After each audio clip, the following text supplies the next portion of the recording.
就每次他都早睡嘛，然后我在旁边，他就对着我，就很越来越大声，越大声。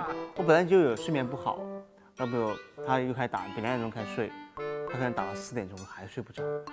然后我就把他推过去，我说你往那边朝一下就可以了，离我远一点，就是那种感觉。那有用吗？就只要一碰就声音就小。就每次我都会拍他，我说我就反正不管嘛，他就反正把我吵醒，我就拍他一下，他就会好那几分钟，我就抓紧那几分钟的时间，赶紧马上睡。我们俩解决这个还有一个办法，就是比如我们俩出去住酒店的话，如果订1间房的话，我就让他提前先睡半个小时到1个小时。你真的打起呼噜的时候，我这样。但是肯定就是当时那一下嘛，你能睡着吗？我有一天晚上，我说你先睡，我一直醒着，我让你先睡了，我再睡。结果我都撑到我都要睡着了，他们还没睡着。所以是你失眠，跟我打呼没关系。是的，可能是的。所以就是这个希望对方改变的生活习惯。